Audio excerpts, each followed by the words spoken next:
Hello and welcome to the Around the Table podcast. I'm your host, Pastor Marshall Ray Lewis III. I'm here with my two colleagues, Pastor James Roy Willis III and Prophet Isaiah Kayembe. Lord, bless this conversation that we're going to have today. What is up, fellas? We're back for episode 2 of our pod series, Skipped. Today we're going to be talking about structure. So I'm going to jump right into it with Pastor Willis. So Pastor Willis, what the Lord revealed to me is a lot of people that God sends to bring structure end up being skipped. And so the question I want to ask you is this: if God sent you to bring structure, how do you not conform to the system and stay committed to the structure that God called or sent you to bring, even though people might not like that? I'll start here. Structure is not sexy. And what I mean by sexy, I don't mean like nakedness or nudity. What I mean by sexy is it's not really appealing. It's not what everybody wants to gravitate toward, because structure is often dirty work.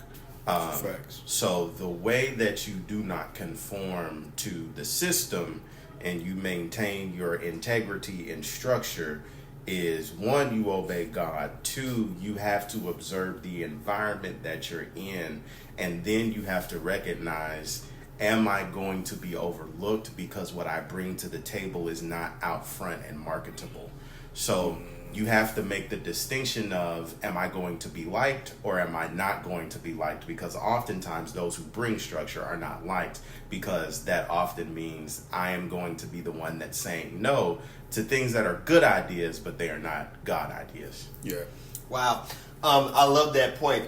Prophet Isaiah, so my question to you is this. The Lord was talking to me about Nehemiah rebuilding the wall, and he said, we live in a time where people like to talk about deconstruction, and the word they're looking for is rebuilding. And when God talks about rebuilding, they're not just rebuilding the wall, but they're rebuilding the way and honoring the way of God. Yeah. And so when you're sent to bring structure, how do you remain confident in bringing structure when God is calling you to rebuild the want for his will? Oh, you remain confident by simply, 1, remembering whose house it is. You have to remember that this is God's house. Wow. You don't want nobody. The problem is where people go wrong is, especially when we're like, we're rebranding, we're rebuilding or anything like that. No, you're deconstructing what God already put and set out the blueprint, because that's like walking in somebody's house and then grabbing and touching everything.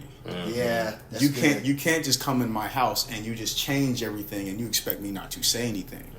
So if you are going to come into my house, I'm going to, like a good host, like a good person or a person who has been here, I'm going to show you the way of my house.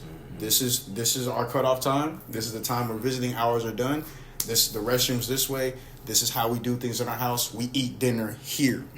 And so whenever you come in the next time, you already know the foundation of the house. The problem is people have lost the foundation of the house. That's why they're stuck trying to rebuild. Wow. And you know what's funny about that, Zay? People don't like boundaries. Yeah. That's everything that you just described. Yeah. Even when you are building anything construction-wise, you still have to have what they call zoning. And zoning is nothing but a fancy word in their world for boundaries. You can go here and no further. Yeah. So when I come to your house and you tell me to take my shoes off, that's a boundary. Yeah. So we have to remember that anytime we're rebuilding anything for the Lord, that he has boundaries where we can and cannot go.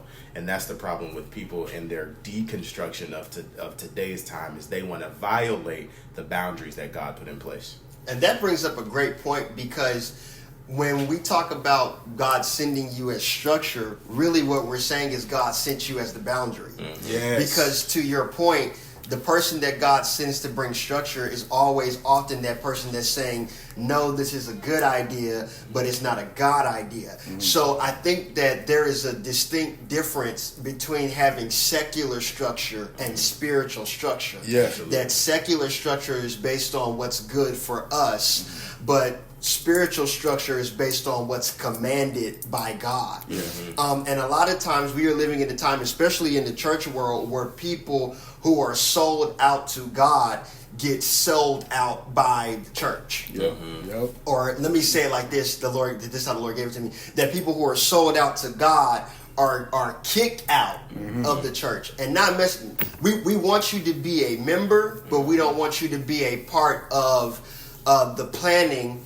And we are looked at as, or you are looked at as insubordinate, or not with the vision, or of the house, and all those things. So how does one who is skipped for having vision, give me a way to say it, Lord. How is one who is skipped for having vision cope with those who don't have one? I'll let you answer first, young fella. First things first. Do not overstay your welcome. Woo! Before you go anywhere, anytime, you need to know specifically how long will I be here. Wow. And whatever time frame you are here, or whatever time you're going to serve, you need to give your all 100%. Because when you give your all 100%, people cannot say that he never did, he never this, that, and the third. And even when they do come up with the narrative, and even when they do say you didn't do this, that, and the third, or whatnot, or we thank you for your service are no longer required, you will sit back and say, there's no blood on my hands. God is pleased. I did my part.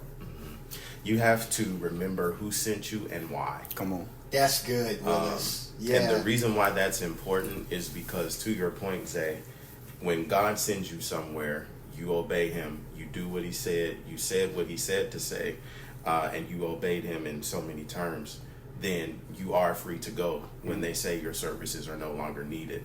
But the other reason why that's important is because when you remember who sent you and why, you will also then remember, even in your pain and in your anger, you will remember the love of the assignment that you had for the people that you were assigned to. So when you remember that God sent you and why he sent you and who he sent you for, not only are your hands clean and there's no blood on them, but you're empty because you fulfilled your service.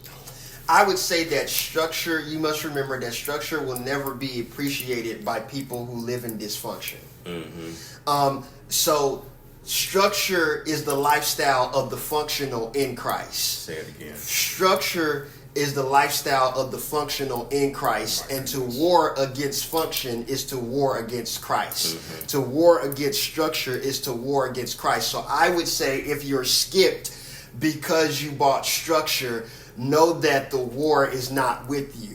And oftentimes we think that when you skip the man of God, you just skip the man of God, but you actually skipped God. Come on. So those of us who God sends for structure, and they left you out, they kicked you out, they said you're no longer a part of this ministry, or you need to sit down for whatever reason. Notice that, know and remember that God is pleased with you because you were the only person who didn't skip God. Yeah. Noah, now ended here, is a person of structure because he's the only one building an ark. Come on. Right? And so a lot of times Noah is in the camps of the church saying, let's build the ark.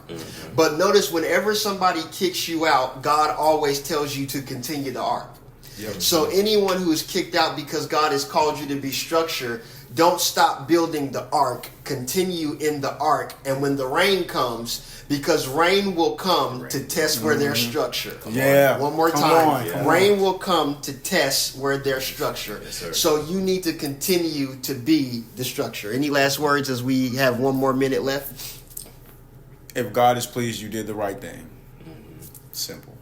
Structure is oftentimes what lasts when everything fades away. Well, that being said, if you're a person of structure, you may be skipped by people, but you're never skipped by God. You're always qualified. Continue to be the structure, because structure is the reflection of Jesus. Because if Jesus is anything, he's structured. He's so structured, he had to get up. So we love you. We'll see you soon. And we hope this podcast is blessing you. So until next time, remember, God is for you. God is with you. He loves you. Continue to be the structure. Because if you were skipped, it really means you were elevated. Skip means you can go now. God bless you.